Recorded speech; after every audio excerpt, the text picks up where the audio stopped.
Hey everyone, welcome back to my channel. My name is Claire. I'm so glad that you're watching this video today. Today we're doing a book review, so let's get right to it.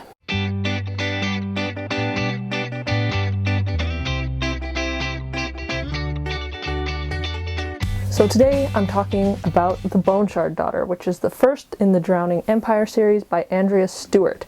This book is a pretty recent release. It came out in 2020, and I picked this up because I'm part of a book club on Instagram, the Wine and Wars book club, and this was our July pick. So I've been reading it since the beginning of the month. This is a high fantasy book. It takes place in the Phoenix Empire, which is a collection of islands, and it follows various characters in that empire as they deal with, in their own ways, a crumbling, corrupt empire. So the central character, the protagonist, I would say, or one of two, is Lynn, who's the emperor's daughter. So she's right in the imperial palace, and she is trying to learn from her father so that she can be named the heir to the empire. She's trying to learn the style of magic that they use across the empire in order to be named heir, but she's competing at the same time with a foster of her father, Bayan, who is a boy who is competing against her to also be tried to be named heir. So that is kind of the main plot for her. And then the other central character, the other protagonist, is Jovis, who is a prominent smuggler in the empire who gets tangled up with various rebels and schemes to help people in the empire as well. There's also a rotating cast of characters, some other people that we get perspectives from, but those are the two main characters. So this all takes place in an empire that is kind of on its last legs. It's really crumbling under the weight of itself. The emperor is reclusive and relies heavily on what are called constructs, which are the basis of the magic in this book, bone shard magic, to run his empire for him. So there's a lot of unrest, there's a lot of inequality and social kind of uproar. Great, so that was plot. I'm going to talk now about some non-spoilery review items that I want to touch on in case that you are still thinking about reading this book or you're in the middle of it. And then later on I'll get into some spoilers and I'll put some time codes in if you want to avoid that so that you can get to my final thoughts at the end. Perfect. So I really love this book. This was probably one of, if not the best fantasy books I've read so far this year. This book was really incredible. Everything about it was just interesting and fresh and exciting and really thrilling as well.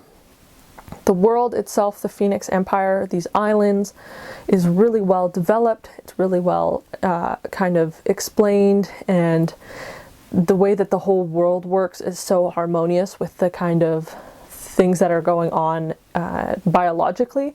The fact that the islands are floating, that they migrate, all these things weaves itself so well into the way that the societies are built as a result of this. Super, super interesting. The magic itself, the bone shard magic, is really, really interesting and engaging and super kind of, it has a real modern twist to it. It's essentially everyone in the empire, when they reach a certain age as a child, is taken and is taking part in this ceremony, the tithing ceremony, and they essentially get a piece of their bone chipped away, and those shards, bone shard, those shards are sent to the emperor, and he is able to essentially kind of Frankenstein animal parts together and then code the shards to have commands, and then puts them in these Frankensteins, which are called constructs, and then is able to create different kinds of servants or soldiers or diplomats or all sorts of different things to help him rule his empire. And this is where the problems really begin, because when you take the shards and they're used for the constructs, they can cause people to feel ill and have serious repercussions. So it adds a really interesting dynamic in that respect. And yeah, so the magic is super well thought out, super interesting. I won't go any farther in the magic, but I would say that it's really interesting modern sense of magic. It's not too hard to grasp, but is like constantly exciting to see. Yeah, it just reminded me a lot of like computer programming or engineering or things like that in a way that wasn't, you know, sciencey or mathematical or kind of technology based. It was all organic, which was super interesting. Some of the other things that I really loved, the characters were really well thought out, really well defined and exciting. It was cool to see how different characters interacted with the different worlds. We had upper class characters, obviously all the way up to the within the Emperor's family, all the way down to people who were dirt poor, who were orphaned, who were street people, all sorts of stuff. So it gave a really well fleshed out view. And it brought up a lot of great points of view when we're looking at this kind of historical event of like the turnover of power. It was like higher up characters, richer characters were thinking of like their own safety and what would they do after the empire toppled, and lower class characters were thinking about their livelihoods, but also rebellions and all these kind of things. So it really helped to add definition and define the world a lot better, which was really, really amazing. Finally, the plot of this, I explained the kind of premise, but the actual plot of this book is super, super awesome. It's paced really well. It's exciting to read. Everything about that is really well done. The dialogue is great, and yeah, the twists and turns that come in this book are so satisfying and so kind of amazing. Like, I was floored last night. I think I read the last 125 pages last night, just because I was like kept turning the page. It was so interesting. So yeah, I mean, at this point, I just mentioned I just finished this book last night. I haven't really thought of a lot of negatives to this book. I've really enjoyed everything about this, and I'm so excited to see where this goes in the next book, which is The Bone Shard Emperor, which I think comes out in November, which is exciting because I can't wait to read it. But yeah, those are my kind of non-spoilery thoughts about this book. Super, super awesome. I think already this is going to be a 5 out of 5 for me. So yeah, I really, really loved it. Now I'm going to get into some spoilery thoughts. These are kind of less about this book, but more about where I think the series might go and kind of my hopes and excitement for it. So you can skip to a time code that I've put somewhere on the screen if you are not interested in spoilers, and that time code will take you to the end of the video where I give any last thoughts. So I'll give you a second here. Okay, so wow, the end of this book was nuts. It was so wild. The fact that the Emperor was growing people in the basement of the palace, and two of those people were Lynn and Bayan. Oh my goodness. I was kind of floored last night reading that. It was super, super interesting. I loved I've dropped this name a couple times, but just the like Frankenstein aspects of this book, the kind of horror qualities to it in that way with the constructs, and especially with the growing of people. Wow. So I just had to get that off my chest.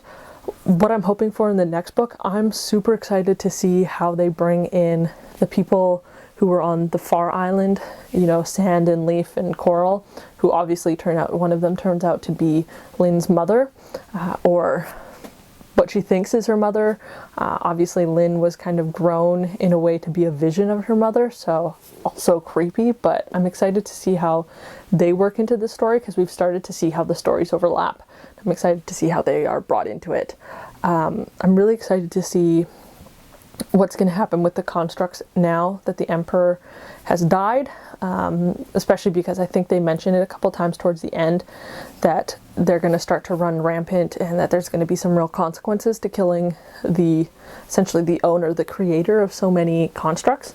So I'm really excited to see how that plays out in the second one, and just like the idea of the bone shard magic in general, especially because Lynn has such complicated feelings about using new shards and the effects that has on people, especially with shard sickness. So I'm super excited to see how that plays out in the next one. And then also the meeting of Jovis and Lynn at the end of the book was amazing. I thought that was so great. I'm so excited to see how their dynamic is going to work going forward, especially now that Jovis is not looking for his wife anymore, and there's not that driving factor. I'm going to be interested to see how his life plays out in this Imperial setting, and how they kind of either butt heads or work together or whatever's going to happen, especially with his work with the Shardless Few and the other shady organizations he's worked for. Finally, the last thing I'm looking forward to getting more of is obviously learning what Melfi and Thranna are, the creatures that are linked to Jovis and Lynn. Super excited to see how they develop and grow. My theorize, if we were to put our tinfoil hats on, is that they're connected to the Alanga, the kind of ancient beings that previously terrorized the Phoenix Empire. So that's my thoughts. I think that they're tied. But yeah, I'm super excited to hear more about both of those things. So yeah, those are kind of the little spoilery discussion I just wanted to get off my chest. It's one of those books that you finish it and immediately I was like, I need to talk to people about this book. I need to like theorize with people because this was so wild. So yeah. Anyways, that's the end of this review. I would really encourage anyone to go pick this up either at your local bookstore or your library, get them to order a copy for you or find it. This was really, really incredible. I was a little worried because I bought this brand new, which I don't often do. And if you're Canadian like me, you know that buying a book brand new is an expensive investment. Yeah, I paid $23 for this, which is a lot of money. So I was kind of worried that I wasn't going to love it, but I'm so happy. This was amazing. Definitely a 5-star read. I cannot wait for The Bone Shard Emperor in November. Once again, that is The Bone Shard Daughter by Andrea Stewart. It's the first in the Drowning Empire series. If you love high fantasy, if you love really interesting, exciting magic systems, I would totally encourage you to check this book out because it was really, really stellar. So yeah, that's my review. I hope you enjoyed this video. As always, I include any links that are relevant in the description, including links to my other social medias, like my Instagram and my Goodreads. And yeah, I'll upload on Tuesday and Saturday, so I will definitely see you in the next video. I hope you guys are having a great afternoon, evening, or whatever is going on in your life. And I will see you later. Bye, everybody.